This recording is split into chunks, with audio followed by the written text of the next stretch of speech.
नमस्कार दोस्तों, अभी हम चलेंगे अनिरुद्ध महाराज की चल रही कथा की ओर, जहाँ पे आता है एक व्यक्ति जो बहुत ही ज़्यादा परेशान है। वो अपनी पत्नी की शिकायत लेके आता है गुरुजी के पास में, और आप भी पूरी उसकी शिकायत सुनेंगे तो दंग रह जाएंगे। वो ऐसी ऐसी बातें अपनी पत्नी के बारे में बताता है कि गुरुजी तक वो बहुत ज़्यादा दंग रह जाते हैं। तो चलिए चलते हैं कथा और प्रश्नोत्तरी की ओर, सुनते हैं। पत्नी ने घर का कैसे मिसयूज किया? मिसयूज करती हैं कि कुछ सुनती नहीं है आपकी। जी। अब उनको लग रहा है कि घर तो है ही अपने कब्जे में। घर तो अपने कब्जे में है, और ये मेरी समस्या नहीं है।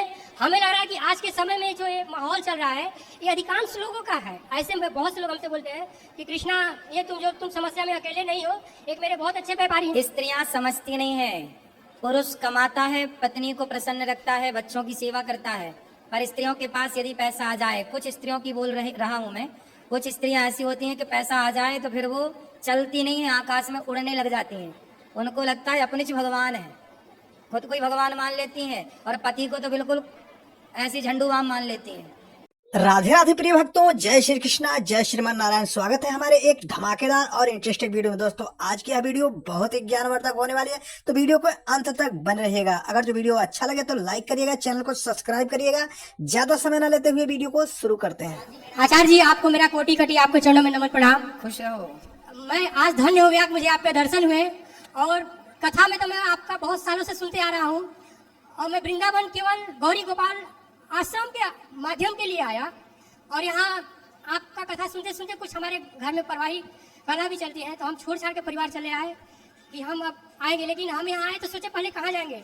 गौरी गोपाल आश्रम का कोटि कोटि धन्यवाद कि कोई भी अनजान व्यक्ति आ सकता है वहाँ पर, और कुछ तो उसको सुविधाएं मिलती है। बस मेरा एक क्वेश्चन ये है सर, कि मैं तो अपना परिवार छोड़ के चला आया हूँ, लेकिन आपके ही कथा के माध्यम से सुनते हैं कि अपने परिवार को भी ध्यान दीजिए।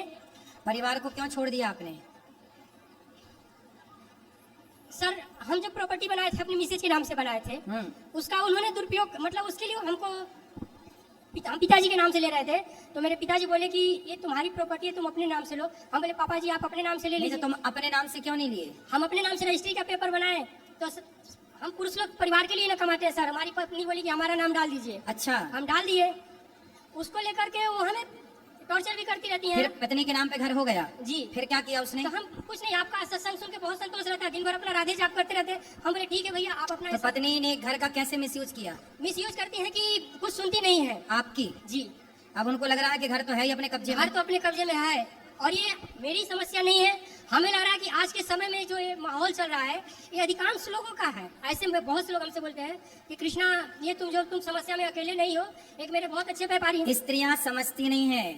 पुरुष कमाता है, पत्नी को प्रसन्न रखता है, बच्चों की सेवा करता है, पर स्त्रियों के पास यदि पैसा आ जाए, कुछ स्त्रियों की बोल रहा हूँ मैं, कुछ स्त्रियां ऐसी होती हैं कि पैसा आ जाए तो फिर वो चलती नहीं है, आकाश में उड़ने लग जाती हैं। उनको लगता है अपने भगवान है, खुद को ही भगवान मान लेती हैं, और पति को तो बिल्कुल ऐसी झंडू बाम मान लेती हैं कि तुम तो ऐसे ही हो, कुछ नहीं है। और पिता यहाँ तक इसलिए जब भी घर वर खरीदो तो आप पहले अपने नाम से खरीदो। हम कथा में कहते हैं कि पत्नी के नाम भी कुछ करो, लेकिन पहले अपने नाम पे कर लो भैया, फिर कुछ और ज्यादा भगवान दें तो फिर कुछ पत्नी के नाम पे। क्योंकि कुछ पत्नियां ऐसी होती हैं जैसी आपकी हैं कि यदि उन्हें 4 पैसा मिल जाए तो उनके हिसाब बदल जाते हैं। प्रभु जी, एक क्वेश्चन ये है कि मैं यहाँ पे क्या वृंदावन में रहूं, क्योंकि मेरी एक बिटिया है 12 साल की। तो पत्नी आपसे बात नहीं करती क्या अच्छे से? नहीं, हम तो प्रभु जी 1 साल से मैं खुद अपना। अब बताओ, देखो कितना गलत किया पत्नी ने, बेचारे ने। देखो कितना विश्वास होता है एक मर्द का परिवार के प्रति कि भाई मेरी पत्नी मुझे कभी थोड़ी धोखा देगी। और देखो प्रॉपर्टी उसके नाम हो गई तो अपने पति को अब देखती भी नहीं है धोखा, जबकि ऐसा नहीं करना चाहिए। एहसान पानी भी कोई पिलाए तो उसका एहसान मानना चाहिए, पर पति तो आपका ही है, पत्नी भी आपकी है। ऐसी बातें बिल्कुल अशुभ नहीं है। हर पुरुष अपनी पत्नी और अपने बच्चों के लिए दिन रात कमाता है, दिन रात पिरता है, परेशान होता है, फिर भी यदि पत्नियां ऐसा करें तो ये बहुत बहुत गलत है। आज 5 दिन हो गया हमको वृंदावन में। ऐसे में फिर स्त्रियों के प्रति लोगों की विश्वास टूट जाएगा। पहले के जमाने पता क्या होता था? पहले के जमाने में पुरुष वर्ग सारा पैसा कमा के पत्नी को देता था, क्योंकि पहले की पत्नियां विश्वास पात्र थी। आज बहुत सारे पुरुष ना कमा के पैसा पत्नियों को नहीं देते। बहुत सारे पुरुष पैसा अपने पास रखते हैं, अपने ताले पर रखते हैं, अपनी चाबी रखते हैं, पत्नियों को नहीं देते। क्यों? क्योंकि ये सब सुन सुन के कि भाई कहीं अपनी वाली भी ऐसी ना हो जाए। अभी कुछ दिन पहले और हुआ था ऐसी केस कि एक पति पैसा लाता और पत्नी को पढ़ा के एसडीएम बनाया। सुना था हमने टीवी पे, एसडीएम बनाया, पत्नी एसडीएम बन गई तो अपने वाले को छोड़ दिया और वो भी किसी और एसडीएम से सेट हो गई। मस्त एसडीएम हो गए और वो बाल बेचारा रोता रहा। मेहनत कर करके बेचारे ने पढ़ाया पत्नी को कि चलो पत्नी पढ़ जाए। यदि ऐसा करेंगी स्त्रियां तो फिर विश्वास उठ जाएगा। इसलिए मेरी प्रार्थना है, मेरी बहनों, मेरी माँ, ऐसा पति को तो धोखा ना दो। जो पति को धोखा दे सकती है फिर भगवान क्या कभी उस पर विश्वास करेगा कोई समाज, कोई व्यक्ति। गुरुदेव 5वां दिन मेरा है। मेरी बेटी ही मुझे 2-3 बार कॉल कर चुकी, पत्नी फोन नहीं करती है।